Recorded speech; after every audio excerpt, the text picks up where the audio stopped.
10వ తరగతి కూడా పాస్ కాలేని కొడాలి నానికి 4 సార్లు ఎమ్మెల్యేగా గెలిచే తెలివి ఎక్కడిది?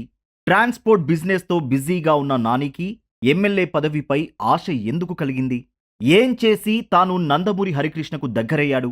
జూనియర్ ఎన్టీఆర్‌ను ఎందుకోసం ఎత్తుకుని తిరిగాడు? హరికృష్ణ ఆ పని చేయకపోతే కొడాలి నాని ఏమైపోయేవాడో తెలుసా?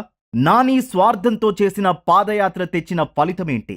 ఆ రోజు జగన్ పంచన చేరకపోతే నాని భవిష్యత్ ఏమయ్యేదో? గుడివాడ ఎమ్మెల్యే కొడాలి నాని జీవితాన్ని మరింత లోతుగా తెలుసుకోవాలంటే ఆయన బయోగ్రఫీ మొత్తం చూసేయాలి. మరి వీడియోలోకి వెళ్లే ముందు మా ఛానల్ని సబ్స్క్రైబ్ చేసుకోండి, వీడియోను లైక్ చేయండి, షేర్ చేయండి. ప్రస్తుతం గుడివాడలో తిరుగులేని నాయకుడిగా ఉన్నాడు కొడాలి నాని.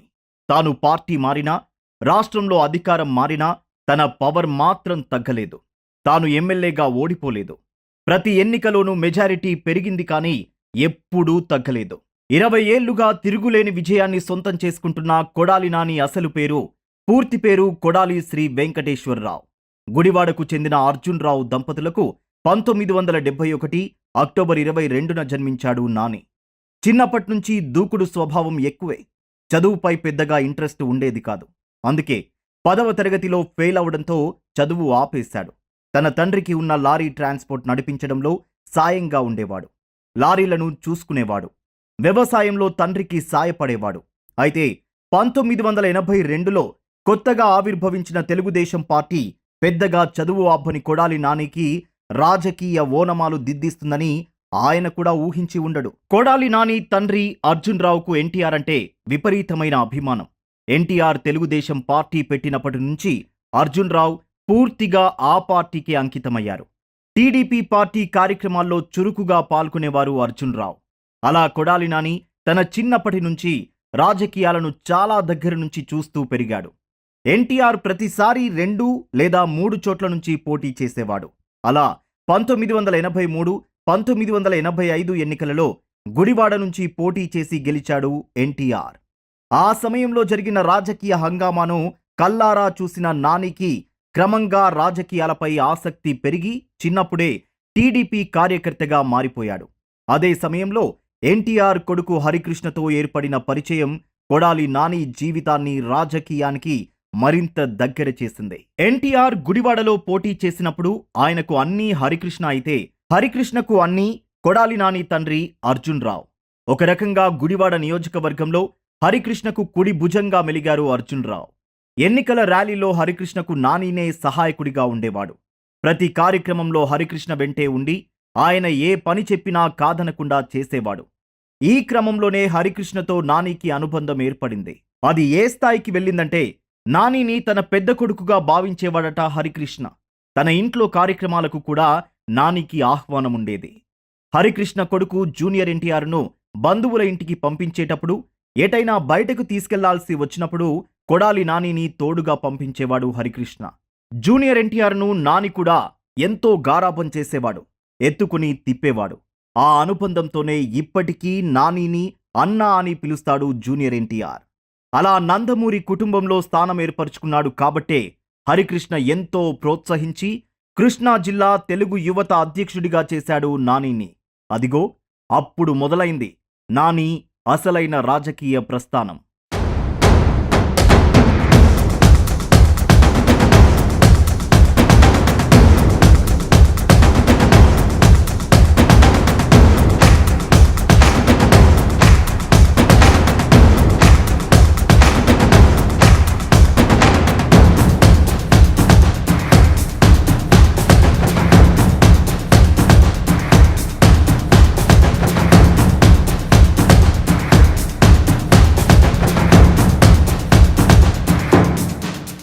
నాని తొలిసారిగా 2004లో టీడీపీ నుంచి గుడివాడ ఎమ్మెల్యేగా పోటీ చేశాడు. ప్రత్యర్థి కాంగ్రెస్ అభ్యర్థి కటారి ఈశ్వర్పై 8,000కు పైగా ఓట్ల మెజారిటీతో గెలిచాడు. నాని గెలిచాడు కానీ టీడీపీ పార్టీకి ఆ టర్మ్ అధికారం దక్కలేదు. ప్రతిపక్షంలో ఉన్నప్పటికీ దూకుడుగానే ఉండేవాడు. పేదలకు ఇండ్లు ఇస్తామని చెప్పిన హామీని గుర్తు చేస్తూ తన నియోజకవర్గంలోని పేదలను వెంటబెట్టుకుని హైదరాబాద్కు పాదయాత్రగా వెళ్లి అప్పటి సీఎం వైఎస్ఆర్ను కలిశాడు నాని. మాట ఇచ్చాం కదా, చేద్దామన్నాడు ముఖ్యమంత్రి వైఎస్ఆర్. అందుకోసం గుడివాడలో భూమి కూడా కొనుగోలు చేసింది అప్పటి కాంగ్రెస్ ప్రభుత్వం. అయితే దురదృష్టవశాత్తు 2009లో వైఎస్ఆర్ మరణించారు. ఇప్పుడు ఆయన కొడుకు వైఎస్ జగన్ గుడివాడలో కట్టించిన టిడ్కో ఇండ్లు, జగనన్న కాలనీలు అప్పటి మాట వల్ల జరిగినవే. 2009 ఎన్నికల్లో గెలిచి రెండోసారి అసెంబ్లీలో అడుగుపెట్టాడు నాని. కానీ అప్పుడు ప్రతిపక్షమే. అలా 3 ఏళ్లు గడిచాక చంద్రబాబు నాయుడుకు నానికి మధ్య విభేదాలు తలెత్తాయి. హరికృష్ణ కుటుంబాన్ని టీడీపీ పార్టీకి దూరం పెట్టడం నచ్చని నాని చంద్రబాబుతో విభేదించి 2012లో టీడీపీకి రాజీనామా చేసి వైఎస్ఆర్ కాంగ్రెస్ పార్టీలో చేరాడు. ఆ తరువాత వచ్చిన 2014 ఎన్నికల్లో వైసీపీ నుంచి పోటీ చేసి మూడోసారి గెలిచాడు. అయితే వైసీపీకి అధికారం దక్కకపోవడంతో మూడోసారి కూడా ప్రతిపక్షంలోనే కూర్చోవాల్సి వచ్చింది. హ్యాట్రిక్ ఎమ్మెల్యేగా రికార్డు మాత్రం దక్కింది. ప్రతిపక్షంలో ఉన్నప్పటికీ అసెంబ్లీలో గానీ బయట గానీ చంద్రబాబును తీవ్ర పదజాలంతో విమర్శించేవాడు నాని. ఆ తరువాత వచ్చిన 2019 ఎన్నికల్లో 4ఓసారి పోటీ చేసి గెలిచాడు. ఈసారి వైసీపీ అధికారంలోకి వచ్చింది.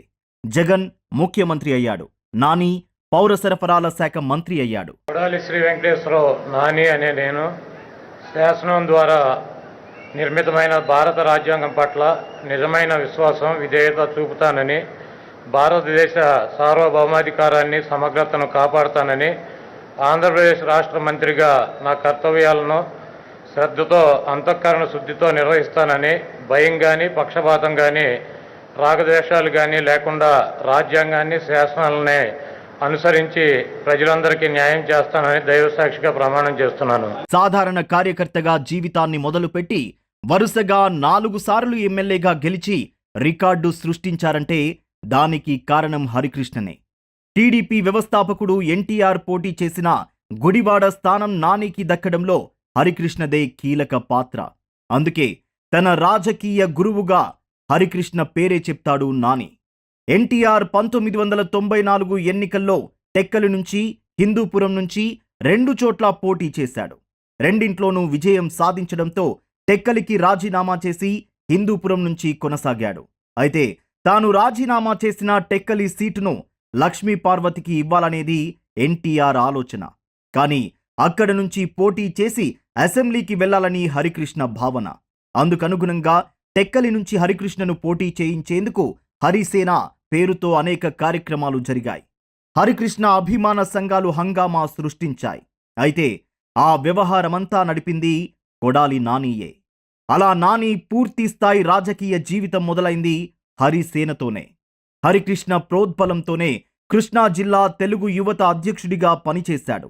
చంద్రబాబుతో విభేదించిన హరికృష్ణ 1999లో అన్న తెలుగుదేశం పార్టీని ఏర్పాటు చేసినప్పుడు కూడా ఆయన వెన్నంటే ఉన్నాడు కొడాలి నాని. నాని రాజకీయాల్లోకి వచ్చిన కొత్తలో 2004లో సినీ నిర్మాతగాను వ్యవహరించాడు. ఆయన జూనియర్ ఎన్టీఆర్ హీరోగా సాంబా చిత్రాన్ని నిర్మించారు. అయితే ఆ సినిమా ఆశించిన ఫలితాన్ని ఇవ్వకపోవడంతో ఆ తరువాత సినిమా నిర్మాణాన్ని పక్కన పెట్టేశాడు.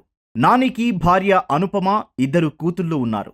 ఆయన వ్యాపారాలన్నింటినీ తన భార్య అనుపమనే చూసుకుంటుంది. రాజకీయాల్లో ఎంత బిజీగా ఉన్నప్పటికీ నాని తన కుటుంబంతో గడిపేందుకు టైం కేటాయిస్తాడు. తన అభిమానులను, అనుచరులను, నియోజకవర్గం ప్రజలు, సమస్యల పట్ల కూడా తొందరగా స్పందిస్తాడు. తన నియోజకవర్గంలో పార్టీలు, కులాలు, మతాలు చూడకుండా అర్హులందరికీ ప్రభుత్వ పథకాలు అందేలా చూస్తాడు. 23,000 మందికి ఇండ్ల పట్టాలు ఇప్పించాడు. 9,000 టిడ్కో ఇల్లు కట్టించాడు. 1,200 కోట్లతో అభివృద్ధి పనులు చేపట్టాడు.